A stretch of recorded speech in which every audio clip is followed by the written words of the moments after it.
السلام علیکم ورحمۃ اللہ وبرکاتہ۔ آپ سن رہے ہیں HM وائس۔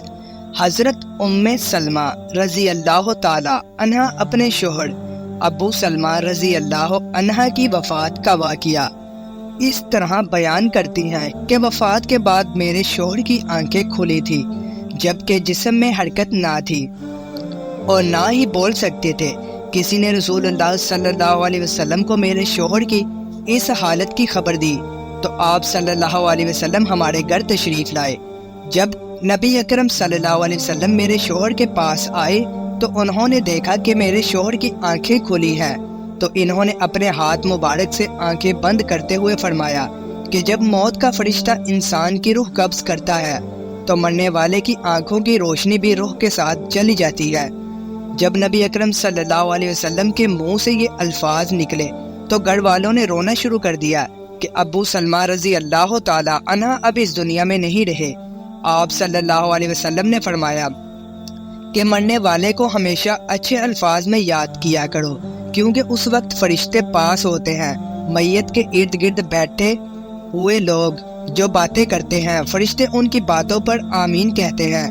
پھر نبی اکرم صلی اللہ علیہ وسلم اللہ تعالیٰ سے دعا کی، اے اللہ، ابو سلمہ رضی اللہ تعالی عنہ کو قبر کے عذاب سے معاف فرما اور اس کو اپنے خاص بندوں میں شامل کر لے جن پر تیرا خاص کرم ہے۔ اس کی قبر میں اپنی رحمتیں فرما اور نور سے مالا مال کر دے۔ نبی اکرم صلی اللہ علیہ وسلم کی اس دعا سے ثابت ہوتا ہے کہ جب مسلمان وصال کر جاتا ہے تو اللہ تعالیٰ مسلمان کی قبر میں نور اور رحمتیں عطا کر دیتا ہے، اور جب ایک غیر مسلم مر جاتا ہے تو اللہ تعالیٰ اس کی قبر کو تنگ اور عذاب سے بھر دیتا ہے۔ اس دنیا سے پردہ کرنے کے بعد انسان کے لیے سب سے خطرناک پہلی منزل قبر ہے۔ اگر انسان اپنی پہلی منزل قبر کے عذاب سے بچ جائے تو اس لیے باقی سب منزلیں پار کرنا کوئی مشکل نہیں رہ جاتا۔ اسی لیے نبی اکرم صلی اللہ علیہ وسلم نے فرمایا ہے کہ انسان کو مرنے کے بعد بہت سی منزلیں طے کرنا پڑتی ہیں، جن میں سے سب سے پہلے قبر کا عذاب ہوتا ہے۔ اگر انسان قبر کی سختی سے بچ جائے تو دوسری منزلیں اس کے لیے آسان ہو جاتی ہیں۔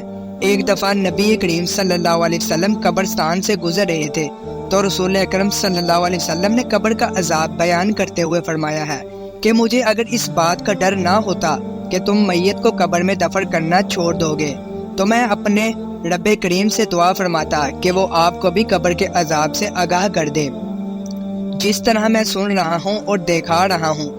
آپ صلی اللہ علیہ وسلم جب صحابہ رضی اللہ تعالی عنہم کو قبر کے عذاب سے آگاہ کرتے تو سب کے رونگٹے کھڑے ہو جاتے تھے۔ حضرت محمد صلی اللہ علیہ وسلم کا فرمان ہے کہ مرنے کے بعد قبر انسان کی پہلی سیڑھی ہے۔ جس بندے کی یہ منزل آسان ہوگی تو باقی سب منزلیں اس کے لیے آسان کر دی جائیں گی۔ جس نے اس منزل سے آسانی حاصل نہ کی تو اس کے لیے دوسری منزلیں عبور کرنا بہت ہی مشکل ہو جائے گی۔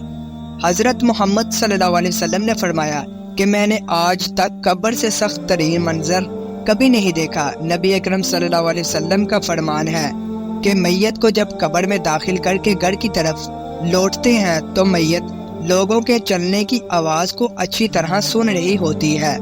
اگر مرنے والا سچا مسلمان ہے تو نماز اس کے سر کی طرف، روزہ اس کے دائیں ہاتھ، زکوٰۃ اس کے بائیں ہاتھ، اور دوسرے جتنے بھی اس کے نیک نامہ اعمال ہوتے ہیں تو وہ اس کے پاؤں کی طرف آ جاتے ہیں۔ جب بھی قبر کا عذاب اس کے پاس آتا ہے تو نماز، روزہ، زکوٰۃ، صدقہ و خیرات اور اس کے نیک نامہ اعمال اس کی حفاظت کرتے ہیں۔ پھر اسے کہا جاتا ہے کہ بیٹھ جاؤ، چنانچہ وہ بیٹھ جاتا ہے اور اس کو سورج ایسے دکھائی دیتا ہے جیسے غروب ہونے کو ہے۔ پھر اس سے کہا جاتا ہے کہ تم اس شخص کے بارے میں جو تم میں مابعوث ہوا تھا کیا کہتے ہو اور اس کے متعلق کیا گواہی دیتے ہو؟ وہ کہتا ہے مجھے ذرا نماز پڑھ لینے دو۔ اسے کہا جاتا ہے کہ تم ان قریب یہ کام کر لو گے۔ پہلے اس سوال کا جواب دو گے کہ تم اس شخص کے بارے میں جو تم میں مابعوث ہوا تھا کیا کہتے ہو اور کیا گواہی دیتے ہو؟ وہ گواہی دے گا کہ رسول اللہ صلی اللہ علیہ وسلم اللہ تعالیٰ کے آخری نبی ہیں جو اللہ تعالیٰ کا دین لے کر تشریف لائے۔ پھر اس سے بولا جائے گا کہ اسی یقین کے ساتھ تم حیات رہے اور اس پر ہی تم کو دنیا سے اٹھا لیا گیا اور اسی امر کے مطابق تم کو دوبارہ زندہ کیا جائے گا۔ یہ سب باتوں کے بعد اس کے لیے جنت کا دروازہ کھل جاتا ہے، وہ جنت کو دیکھ کر بہت خوش ہوتا ہے۔ پھر اس کو جہنم کا دروازہ کھول کر دکھایا جاتا ہے اور کہا جاتا ہے کہ اگر تیرے نیک نامہ اعمال اچھے نہ ہوتے تو تم کو جہنم کے گہرے حصے کو ڈال دیا جانا تھا۔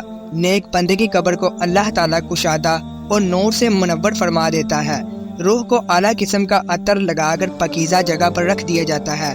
غیر مسلم کے بارے میں یہ فرمان ہے کہ جب قبر کا عذاب اس کے جسم کے پاس آتا ہے تو ان کے ارد گرد کوئی بھی نیک عمل نہیں ہوتا جو اس کی حفاظت کر سکے۔ پھر اس کافر کو حکم دیا جاتا ہے کہ یہاں پر بیٹھ جاؤ، تو وہ ڈرتا ڈرتا بیٹھ جاتا ہے۔ تو اس کو آخری نبی صلی اللہ علیہ وسلم کے بارے میں پوچھا جائے گا تو وہ کچھ نہ بتا سکے گا کہ یہ کون ہے۔ پھر ان کو محمد صلی اللہ علیہ وسلم کے بارے میں بتایا جائے گا تو وہ جواب دے گا کہ میرے علم میں نہیں ہے کہ محمد صلی اللہ علیہ وسلم کون ہے۔ پھر اس کو فرمایا جائے گا کہ تو دنیا میں غیر مسلم تھا، غیر مسلم مرا اور غیر مسلم ہی دوبارہ زندہ ہوگا۔ پھر اس کو جنت کا دروازہ کھول کر دکھایا جاتا ہے اور کہا جاتا ہے کہ اگر تیرے نامہ اعمال نیک ہوتے تو تجھ کو ہمیشہ کے لیے جنت میں گھر مل جانا تھا۔ پھر اس کو وہاں سے جہنم میں لے جایا جائے گا اور کہا جائے گا کہ تو نے ہمیشہ ہی گناہوں کو پسند کیا ہے، اس لیے تیرا ٹھکانہ یہ جہنم ہے۔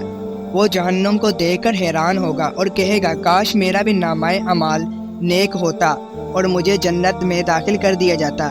پھر اللہ تعالیٰ اس کی قبر کی چاروں اطراف کو آپس میں ملا دے گا کہ اس کی پسلیاں ریزہ ریزہ ہو جائیں گی۔